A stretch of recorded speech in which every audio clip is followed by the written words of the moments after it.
us, they cancel us for speaking the facts. If you man enough, come stand with us, take USA back. And every time we pull up, all you're gonna see is American flags.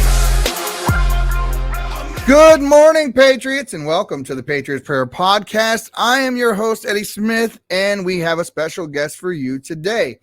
Patricia Ray, children's author, and she has written some things. We've talked a few times, and Patricia has really done what we've talked about here quite a bit. We often say that we need to take a page out of the playbook of those on the left. And let me explain what I mean by that.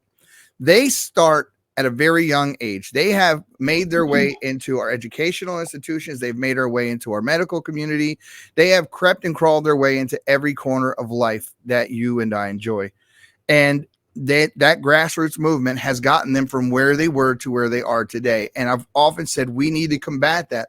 We need to start at a very young age. We need to start teaching our children. We need to educate them on the ways of the left. They need to be able to recognize the enemy. They need to be able to combat the lies that they encounter on an everyday basis.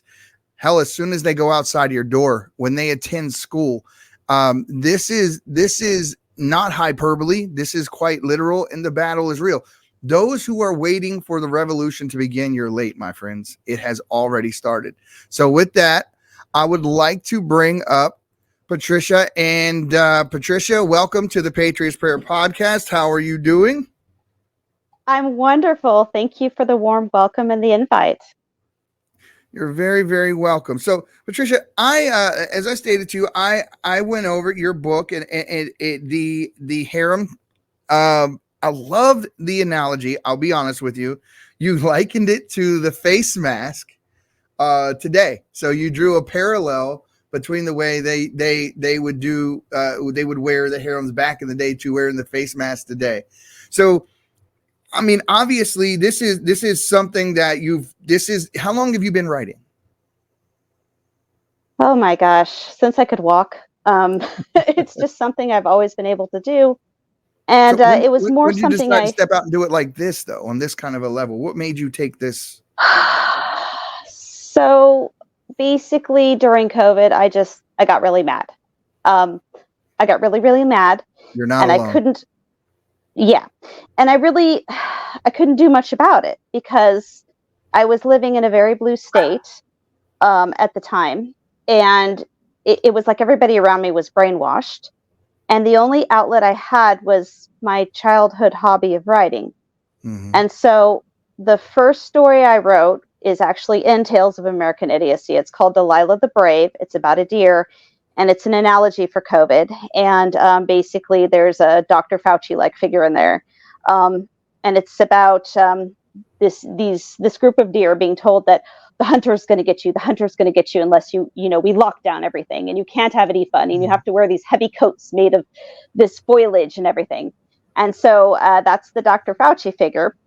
There's this one named Delilah that says, something's not right here. And so she goes and she actually meets the hunter and starts talking to him and figures out that, no, he's not going to kill them all. He just needs one buck to feed his family, and he can only afford one buck tag. I don't know if you're familiar with the tag system, if you've ever been hunting. Absolutely. But Absolutely.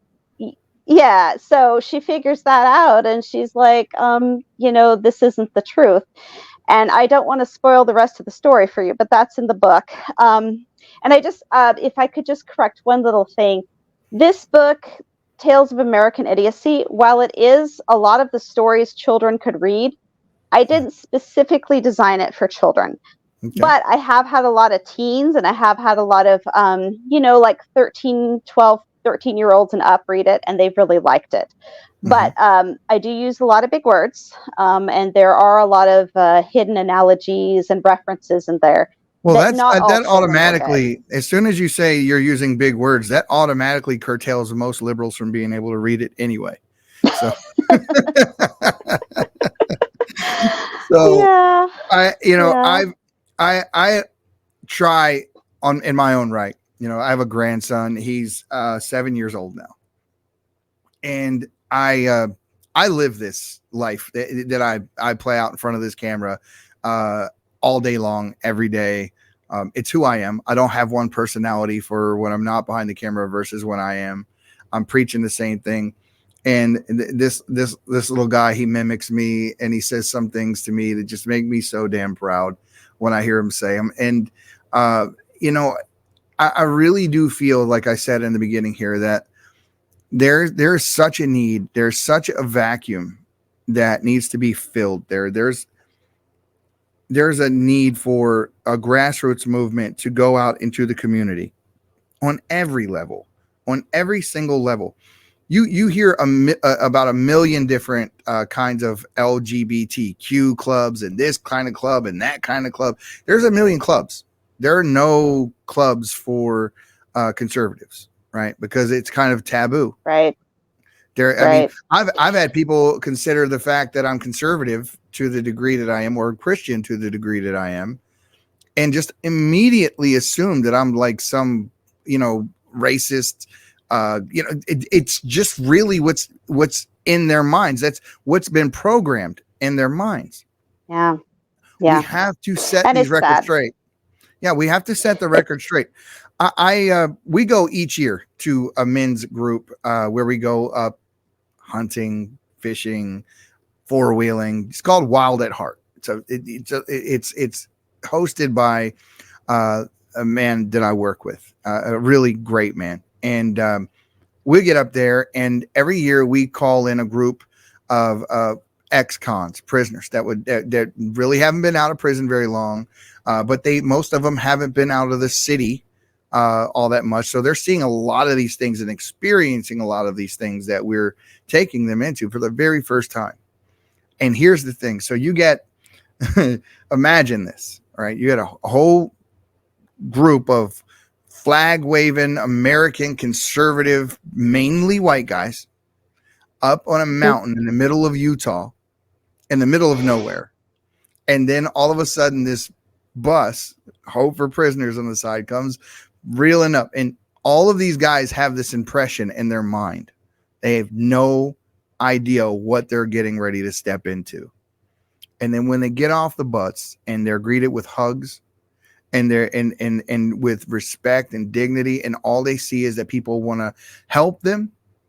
People want to get them from A to B, want to get them jobs. They want to get them plugged back into the community. They want to unprogram them from the things they've been told, that they've been told who we were before they ever met us. And it is such an amazing thing to see the wall come down. I mean, you see it like what they think they're walking into, who they think you are. And then all of a sudden this wall just comes down to every preconceived notion they have just dissolves. And it's an amazing thing to do. And that's why I said we need to communicate. We need to reach out. We need to have grassroots movements and talk to people. And it's really, really important. And what you're doing is a big part of that. Yeah. Well, just if I might comment on the racial issue, I do have a story in there called Black Lizards Matter. I use anthropomorphism quite a bit in this book. 5 of the 7 stories deal with animals. And that story, Black Lizards Matter, is kind of a coming of age story. It involves a tween lizard going into town with an elder and just kind of experiencing some of the differences in how the city lizards are versus the country lizard. And he makes a friend who has been told all these things about gray lizards. And, she realizes it's not true. And she realizes that the Black Lizards Matter movement is communist. I talk about communism in that story. I love it. And it kind of takes a jab at the education system, too, because Trey, the main character in my story, the tween lizard, he's homeschooled. And he knows what communism is. And Tanisha, his friend who he meets, she's never heard of communism, but she has heard of critical reptile theory. So I love this. Yeah. So that's, I love George Orwell. I fell absolutely in love with Animal Farm. It's one of my favorite books of all time. And I just saw everything that was going on around me. And then coupled couple that with the fact that I am also an animal lover. I mean, I'm one of those people, I would hug a gator if I knew it wouldn't bite me. I did. I actually did. We went. You hugged a gator. I'm so jealous. I promise you. I will go through my photos on my digital, and I will send you the picture. We were in please do. We were in Ixtapa, Mexico. We were on one of an excursion, a shore excursion. We were on a cruise. And Ixtapa, they have just gators running around everywhere. They're just everywhere. And these people just live among. They just live amongst these gators that walk across the street, and it's crazy. So I get off the ship, and we're walking down, and I'm not afraid of. I got a python. I'm that guy, right? I love all the reptiles. That's okay. Absolutely, that's love okay. Them. And so I see this gator walking across the street, just a couple feet in front of this guy. So I assumed it was his gator. It was just, no, it's not mine. It's there. And I was like, okay, well, I'm just going to pick it. I'm just going to pick it up. So I did. I just picked it up. And I'm not as brave as my buddy Aaron, who pet a bear. I'm not kidding you there either. I promise you. All these stories are crazy, but they're true. I'm jealous of him too. I told him, he said, you can't run away from a bear. I said, just faster than you, buddy. That's all I need to do is run faster than you. The bear was eating out of a dumpster. Once again, we were at a men's camp up in Big Bear. Are you familiar? I mean, in your state, right? Big Bear? Big Bear, I've heard of it. Okay, so we're up in a place called Cedar Crest, and there it's a camp, it's a Christian camp, and we threw away a bunch of tri-tip that night, and this bear decided he was going to get him some tri-tip, and Aaron decided he was going to get a picture of the bear. So we're venturing closer. The bear's paying absolutely no attention, zero attention, and so we just get a little bit closer, and Aaron is like arm's length away from this bear, and I'm 20 feet back, and that's still too close for me, really, but I'm worried about Aaron. So he reaches out and he says, take a picture, and it's midnight. The picture barely came out. I was like, fuzzy, we know what the picture's of, but he reaches his hand out and lays his hand right on the bear's back. I kid you not. Oh my goodness. And wow. just nuts, absolutely nuts. I apologize. That's okay. I'm jealous. I'm jealous of him, and I'm jealous of you. But speaking of alligators, there's a story about alligators in my book, and that is an analogy for COVID and for us. It goes into experimenting on children, and one of the lines from that story is, all the adult gators are basically hypnotized by this drug that they're taking. I don't want to spoil it for you, but one refuses, his name is Dwight, and he's ordered to go isolate himself. Well, the drug doesn't solve the problem, and so they start going after the baby gators, and a couple of the baby gators start dying. And so the baby gators don't like this, and so they go to Dwight, who's kind of the only gator that didn't take it. And they ask Dwight to hide them. And the line from that story is, night after night, Dwight took them in because, in his opinion, baby gators were just that, baby gators, not animals to be laid on the altar of a society's fear. Yeah. So I love alligators. I use them. Hopefully, if God is gracious enough, I will get a chance to use every animal in his kingdom before I die in some kind of Orwellian tale that pokes fun at our societal ills. But, we'll see. We'll see where God takes me. My next book is actually an extension of this one. If you look at the cover, it's got an orange cat wearing a tinfoil hat. I saw that. That's Chester. Yep, that's Chester, the conspiracy cat. And he has been. Guys, I'm gonna have these pictures and the description and all when I post it. So if you're looking at this, go down to the description. I'm gonna have references and all to everything she's talking about. Yeah. So anyway, I'm going to be continuing Chester's adventures, and that book will be geared towards children. Now, this one again, kids could read it. There's nothing in it that's, like there's no erotica or anything crazy like that. There's nothing horribly inappropriate. Oh, It's shucks. Never just mind then. it's just some of the things are going to fly over their heads, and some of Sure. the language, I do use big words in this one. So Children are smarter than we give them credit for. I'll be honest with you. Very much smarter than we ever give them credit for.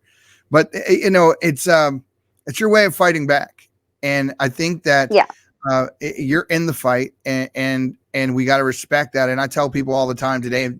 Some people don't really understand how literal I mean this, but you're either helping or you're hurting. The neutrality is out the window. Today we are in a fight for the soul of our country, and these people who we think have our best interest at heart really don't at all. They really care less about us. They are interested in their selves. This is a government by the government for the government. yes, As you 100%. if you would it is, and if you would have saw the interview that I had with David Baumblatt, ex FBI agent turned whistleblower, he details very graphically how conversations that he's had with FBI leadership, where they say the Constitution is just a suggestion. It's just a suggestion, and that it's not not their death warrant. Meaning, like, they will absolutely consider that Constitution until it gets in the way of anything they're trying to do, and then in the name of national security, they will absolutely trash that, and there's no repercussion. There's absolutely no repercussion. He said and echoed the same sentiment that we saw on Capitol Hill when the FBI whistleblowers came out and testified there, which was in his final statement. It said, if there's any advice that you can give to anyone that would want to come forward and be a whistleblower, what would that be? And he said, don't. You have no idea how powerful these people are. You have no idea how cruel they can be. And David echoed that same exact sentiment. And for that reason, I say this quite often. I mean, we're inundated with hypnotic suggestions. Meaning when you turn that news station on, when you turn that movie on, where you turn the radio on and you're listening to music, you're surrounded by people inputting ideas in your head, and they're painting a picture for you that you don't realize is being painted. And so they're creating the confines of the invisible box in which they want you to exist inside of. They want to create for you what they term to be normal and want you to agree with it. It's only when you disagree with it are you seen as controversial or confrontational or anything. You notice that everyone can have an opinion, and it's only controversial when a conservative speaks. So it's right. That's the kind of world we live in, and it's sad, but it's very true. We need to bring so much awareness. That's why I do this. That's exactly why I do this. If everybody had the ability to go out and say what they wanted and truth, right? And it was respected. We wouldn't have to do this. It wouldn't be so controversial, wouldn't be so divisive. When we used to adhere to this thing called tolerance, we used to be able to agree to disagree. I used to have Thanksgiving, we'd have liberal family members and conservative family members, and we'd be able to sit down and have a meal and disagree and love one another. I remember those days. But now it's gotten to this level, and this is how I explain it. If someone can see the things going on the left today, where they're going after children, where it's not funny anymore. It's not just the opposite side of the political coin. It's not just someone who has a differing political opinion, but we have the same goal for our country in mind. One political party has every intention of tearing down the current system and throwing it in the trash and shredding your Constitution and going after your children and getting rid of your values and upending reality as you know it. They are. I mean, can you imagine when we were going to school, a boy going into the girls' locker room to take a shower next to the girls that were in the show. This, No. I mean, that would have lasted 1 second. And Yeah. today we're told that we have to accept this. And so the little girls that are in these situations are oppressed. They are oppressed. It's not the less Right. than 1% of people who identify as trans that are oppressed. No, because what they're asking us to do is throw our values in the trash and change everything we stand for and believe in as a culture. This is not about right and left. This is about right and wrong. They have written a I would part say for good and society. evil. Yeah, it is. They've written a part for society in their minds. They have a part for you to play. And they get mad at you when you don't go along with the script that they have for you in their minds. And the medical community has failed them by telling them, this is true. This is what you are. You're okay. This is who you are. And then they call words violence when they say, well, you're denying my right to exist. When in fact, I'm not. You remember growing up, we had culture, what was it called? Boy George's band, Culture Club. That's what it was Culture called. Club. Mm-hmm. Yeah, I mean, remember Karma Chameleon? We had Elton John. We had people in the George Michael. We had people back then who we knew were in that lifestyle. We didn't dislike them. We liked their music, but they weren't telling us how we had to think. They weren't telling us how we had to feel. They weren't upending our values. They just said, this is my choice, my decision that I want to live out in my life. I'm not forcing it on anyone. And for that reason, we could all agree to disagree, get along, and it was okay. This is not what's going on today. This is exactly the opposite of what's going on today. So do you have these things happening in your state, in your school district? Do you hear these types of scenarios and stories around you? So not where I'm at, because I have relocated to somewhere that's very red. Okay. But I've heard of different things where I used to live. A couple of the places that I used to live, I've heard about different things. I actually am working on a collection of ghost stories, and one of them, there's a transgender story in it. And it actually, my theory is that some of it is demon possession. Because if you look at the language in the Bible, we are legion, we are many. The demonic, they always speak in the plural. That's right. Right. So it's very interesting to me. And, if you haven't ever read the Bible or you're not familiar with it, it would be very easy to fall into that trap. Or maybe you've read it, but you don't believe in it. You don't see the value in it. Then, of course, somebody could fall into that trap. I also think people that, maybe if you're a woman, you don't meet what societal standards of beauty are, you don't think that you meet those standards, then you might think, I could never be the perfect woman. I must be non-binary, or I must be a man or something. And the same thing with men. This is the educational system doing that. Yep. I agree. Right. The same thing with men. If you're not a big, buff, burly 80s action figure looking dude, like me. maybe Okay. I'm a woman. If you're not like me, maybe I. Right. There you go. So I think that kids, they get confused, and it's sad because they're impressionable.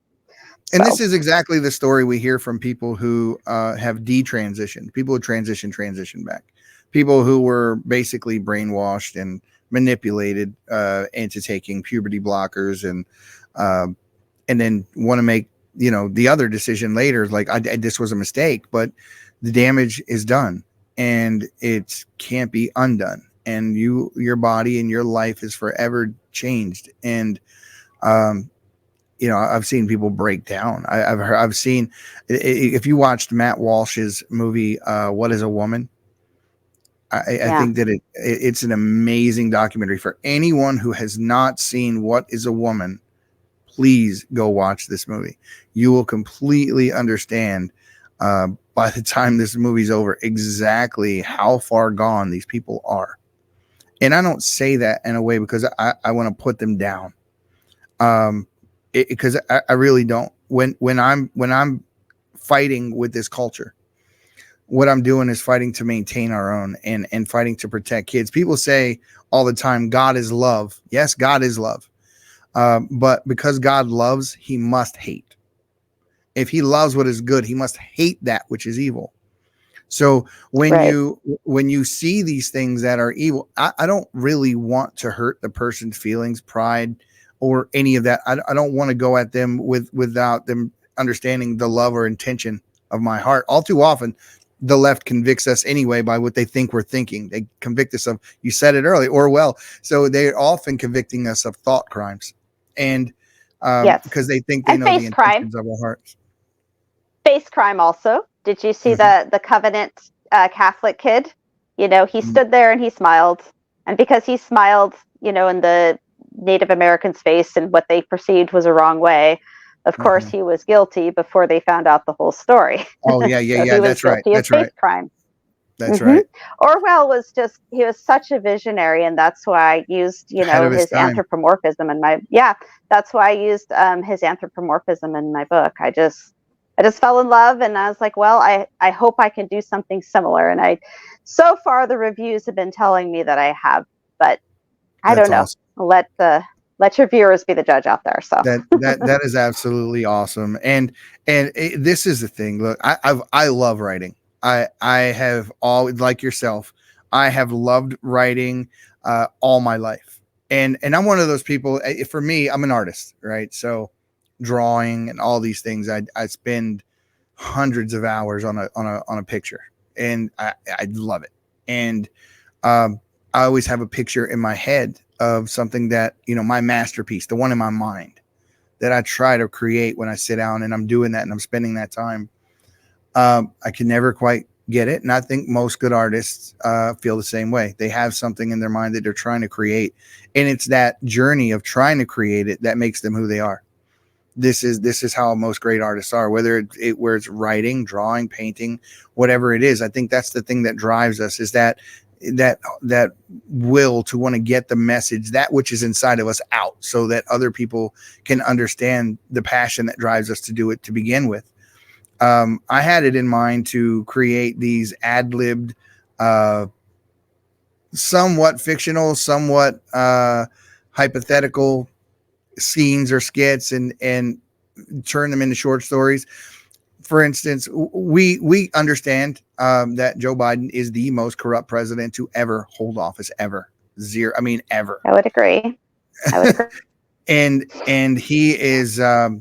We know by way, we don't necessarily had to have been in those conversations and whatever took place behind the scenes. We can surmise exactly what took place because we know all the rest of it. We're just, so what I want to do is I want to write a story, a hypothetical story, of course, based on what I think, or me theorizing on what I believe took place that we don't know, to fill in those gaps. And some of it'll be funny, some of it, but I really do feel that they wouldn't be far off from the truth. If you ever seen the movie My Son Hunter, they took some liberties in that movie, but I absolutely believe they were very close, and they nailed the phone conversations that we heard between Poroshenko and Joe Biden. Detailed for us exactly who he really is. And then when we got a hold of Miranda Devine's book, The Laptop from Hell, it filled in a Yeah. lot of those blanks, So if anyone ever wants to get a really good idea of who they really are, go look at how they talk privately. Go download those phone calls and get that book. You will understand exactly who these people are. They are not who you think they are. And it's up to us to try to shed some light on that. And it's also up to us to stand up for Americans and give them a platform wherever we can to help people grow and to help teach people who are like-minded. What's the saying here? I wear it on my wrist. Iron sharpens iron, steel sharpens steel. And I wear these everywhere I go. It's just a reminder for me that I'm not my own. I belong to God, and everything that I That is do, true. I'm a slave to Him, and just like what Paul said. And so it doesn't really matter what people think of me. And I blaze this trail all day, every day. And I'm preaching every time someone gives me an opportunity to. And in doing that, you're going to rub a lot of people the wrong way. There are people that see some of the things that I've said on here that I meet in my personal life, and they say, I don't really like the fact that you said such and such, or you did such and such. And I tell them point blank, well, okay, that's absolutely your prerogative to feel however you feel. And I think we need to get to a point as Christians where we fear God more than we fear man. that is very much, you're so right. A lot of the things I've written in that book are going to make the left very angry. They have made the left very angry. Well, you don't want the devil agreeing with you. But I'm more afraid of God than I am of those people. And I'm more afraid of God than I am of Joe Biden. And I'm more afraid of God than I am of the FBI. Oh, by the way, that reminds me, it's Tuesday. You know, every Tuesday I say hello to my FBI agent. You know, the joke is that every one of us on the right has an FBI agent watching us. So if I could just take a moment and say hello to Jim. Hi, Jim. I don't know if that's his real name, you know, but I just, you know, life is so boring for Jim. I mean, all he does is he just sees me post animal memes and, you know, write goofy little stories. So I just want Jim to know that I appreciate him. So Jim, I hope you're doing well. Okay. Take care of yourself. That's awesome. I think I'm going to start doing that. I think I'm actually going to take Tuesday. a page from you. I love it. Talk to your FBI agent Tuesdays. Well, I tell you what, I never considered that little old insignificant Eddie would be anyone for anyone to watch ever. I mean, the most boring person ever. But if after said interviews and things like that I've gone and some of the things that I've posted, I have to believe that anyone who fights for or against the things that I'm doing will had to have taken notice at this point. But that's why I make it clear all the time, openly, that I do what I do because I love my country. I do what I do because I love my God. And like yourself, I fear God more than I fear people. And I had an analogy from a young man that I work with, a brilliant young Christian man. And he said it like this. He said, they were on some missions trip. And he said one of the people he was with took this big ball of string and he walks into this place and everyone's sitting down and getting ready to listen to them deliver a message. And he rolls this string all the way across the room, like 20 plus feet, just nice, long, straight string. And then he takes an ink pen and he marks a line on the string. And he said, the rest of the string is eternity. That little line I just drew on this piece of paper, on this string rather, that's your lifespan. So you got a lot more eternity in you than you do your lifespan. So when you start to look at things like that, when it really sinks in that that's really what it is that we're up against, the rest of it kind of just falls by the wayside. Just like you said, the fear subsides and you understand you're going to be with God for a lot longer than you're going to be with these people. And you have a mission, you have a journey, and you have a commission. This is what Christ said. I tell people all the time, if you're a Christian and I don't know you're a Christian, are you a Christian? Are you? Because if I don't know it, how can you say it? And do you know who Vodi Bakum is, or maybe John MacArthur? No, I don't. So Vodi Bakum and John MacArthur, Paul Washer, who's another one, very great preachers. They preach, I mean, the kind that the messages that'll just set you on fire. It's just amazing truths. There are people that don't go along with this new age version of Americanized Christianity, where we're just told to sit in the corner, be quiet because we can't judge, and God is love, so we must love everybody. Vodi Bakum says that these Christians, essentially, they've created an 11th commandment, and it says, "Thou shalt be nice and don't listen to the other 10." And I love that statement because that's literally what they do. And we get told all the time, if we try to call someone out for fake, false or fake doctrine, or to do that in the church, well, you're dividing the body of Christ. We're not. It says our brethren perish for lack of knowledge.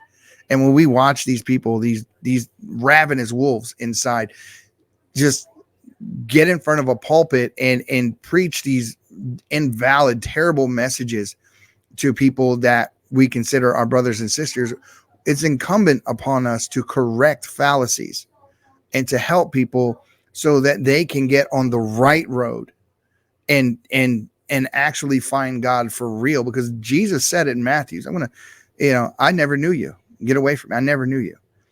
And as of recently, I did I think it's like episode 66 or 5. I went into the the United Methodist Church, and I had a little pin camera on my lapel, and they didn't see it. And so they spoke very candidly to me because they ordained people from the LGBTQ community in the church. And we had a long conversation about it. And I was very amazed at the level to which they just did not care whatsoever what was written in that Bible. They had a church where they followed their feelings and what they thought God was. And one of them even told me that Bible was written 2,000 years ago. Like, it's no longer relevant. They have their own church and they teach kids, and this is what they teach kids. And it is, I believe, our mission to correct this and call them out on their fallacies. And, the more, the better. The bolder we are, the better. But we're going to get pushback.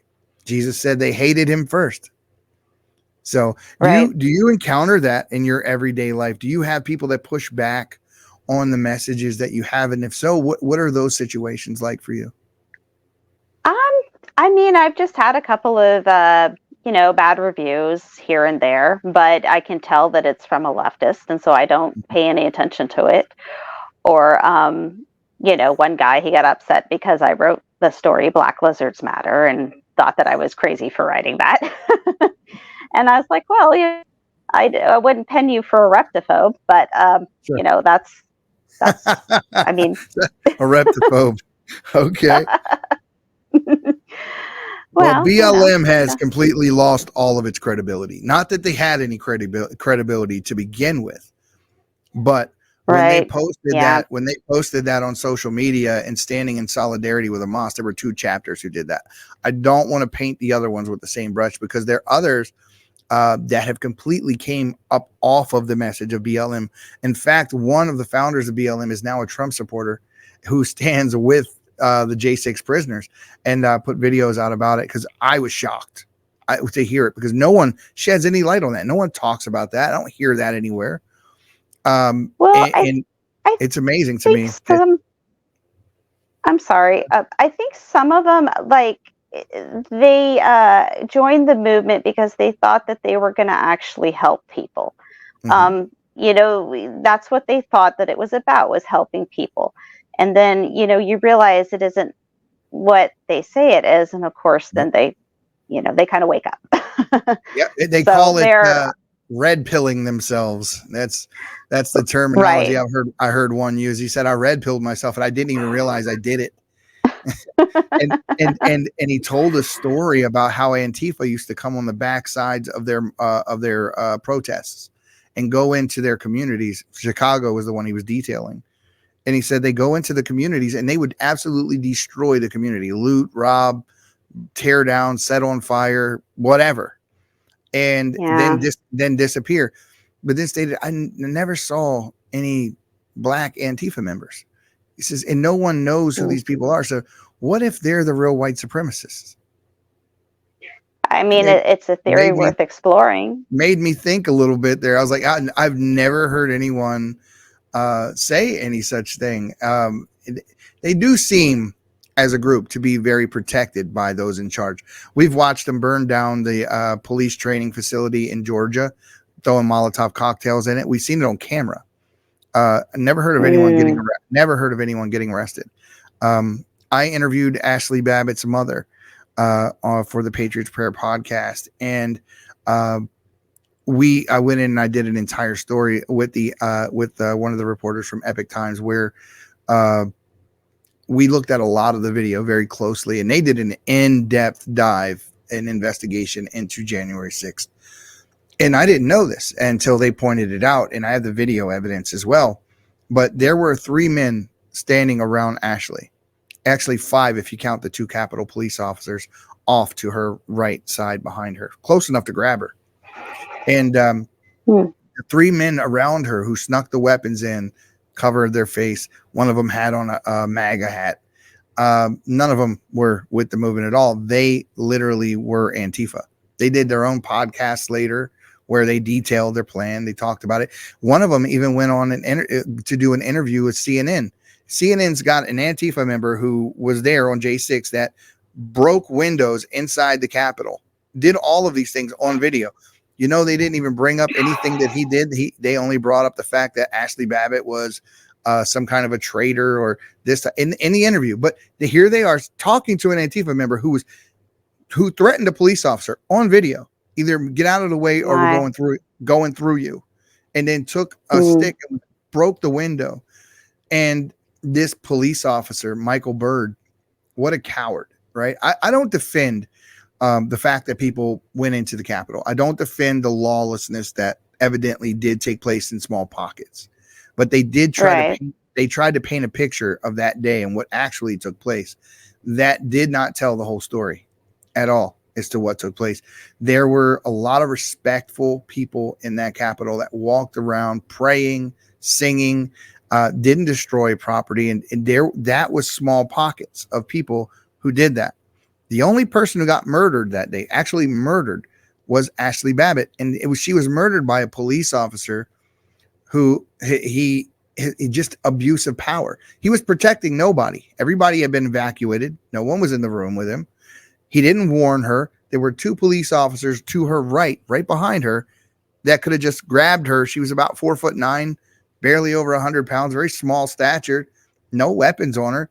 So his first move was to shoot her.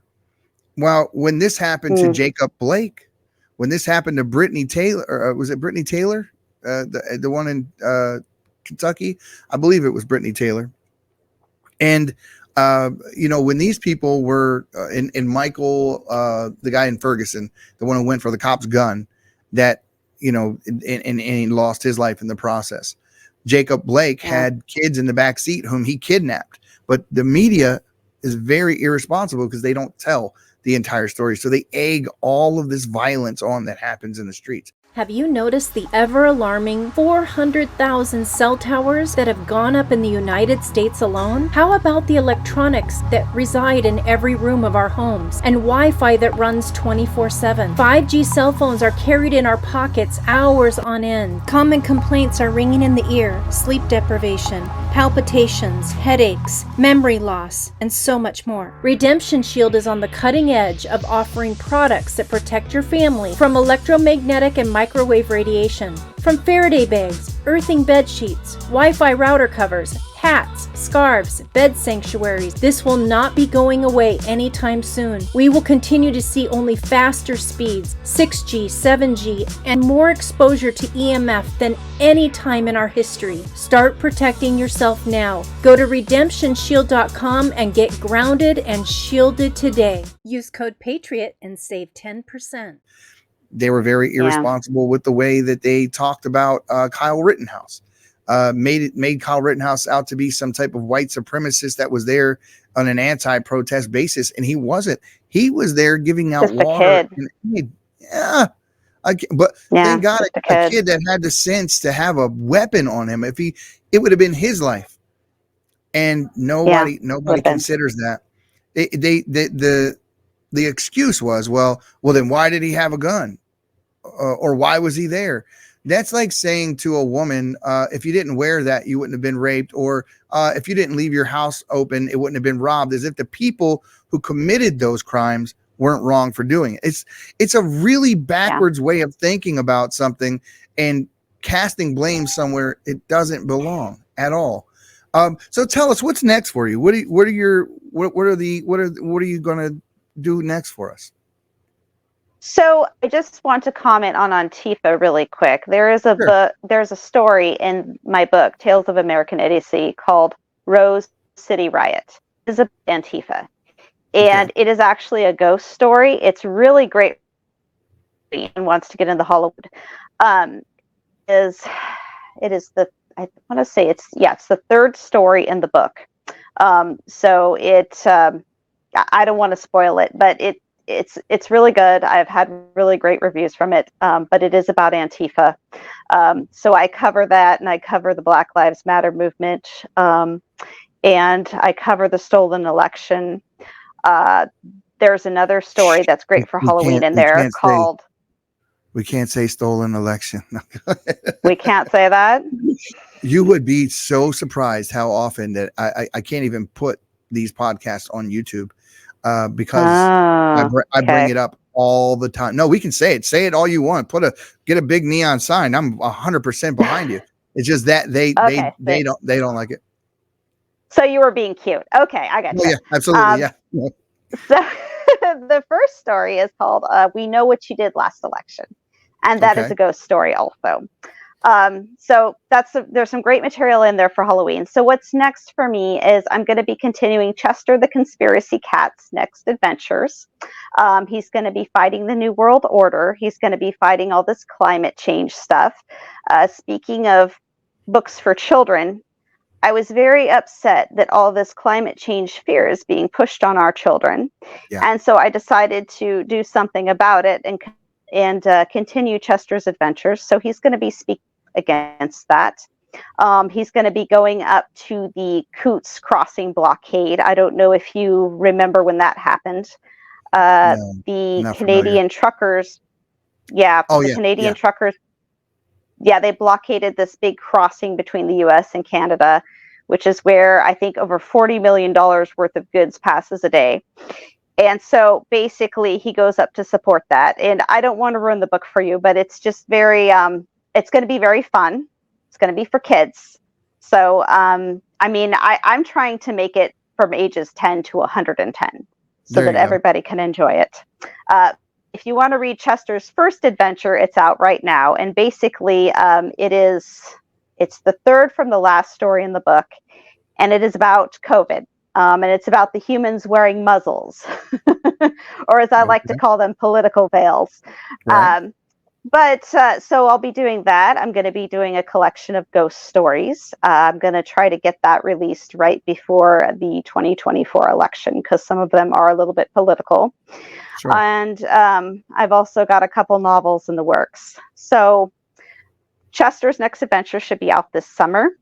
I already told you when the ghost stories will be out. I don't know about the other two novels, but those are kind of on the back burner right now as I tighten up these other projects. So that's what I've got in the works for you guys. And of course, I have my blog every week, so you can read that in the meantime. Yeah.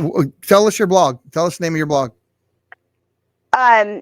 It's called You Can Only Do So Much. And I just basically write about what comes to my mind. Last week, I posted a piece on political veils.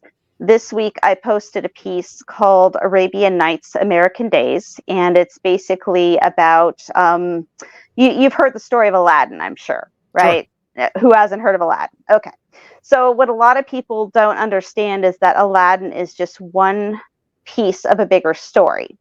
And the bigger story is that there's this lady named Scheherazade that basically saves herself and her kingdom by telling the Sultan these stories. And I don't want to ruin it for you guys, but Aladdin is one of the stories she tells. And she so enamors the king with her ability that she changes his heart. And so that's kind of what I wrote about this week, and how that there's some speculation about whether she was real or not. Some people say she was. Yeah, in a way. Some people say she was. Some people say she wasn't. Who knows? But it doesn't matter if she was real or not. She's kind of one of my role models. So I wrote about that. And I just write little pieces on whatever comes to my mind. And I post once a week on Goodreads. That's awesome. So on Goodreads. Okay. Okay. So, what if you were to say that, there's one cause above all else? We have so much fodder, that's going on, whether it be trying to protect the children or political influence at school in that route, or what's going on in Israel right now with Hamas. And there's so much bad happening around us. What would your advice be? What do you say that we need to do that is intentional, something that we can do to try to fight back against this culture that seems to be just inundating us from all sides all the time, not just us but our children? What do you recommend? So I think you need to start with the fact that everyone has value and everyone has a calling and everyone has talents and abilities, and it's different depending upon who you are and how God made you. Mm-hmm. I can't tell you, what your talent is, although you do have a very nice radio voice, so I assume it's that. I can't tell someone else what their talent is. They have to speak to God about that, and they have to look inside themselves and figure out what they're good at and then go with it. And maybe just pick one thing to focus on at a time. You can't take on everything. Yeah, I have a problem with that myself. Yeah, the title of my blog is "You Can Only Do So Much," because it's true. You can only do so much, but you can pick one or two things, and you can go for that. Yeah, you can do one or two things very well, or you can do 10 things terribly.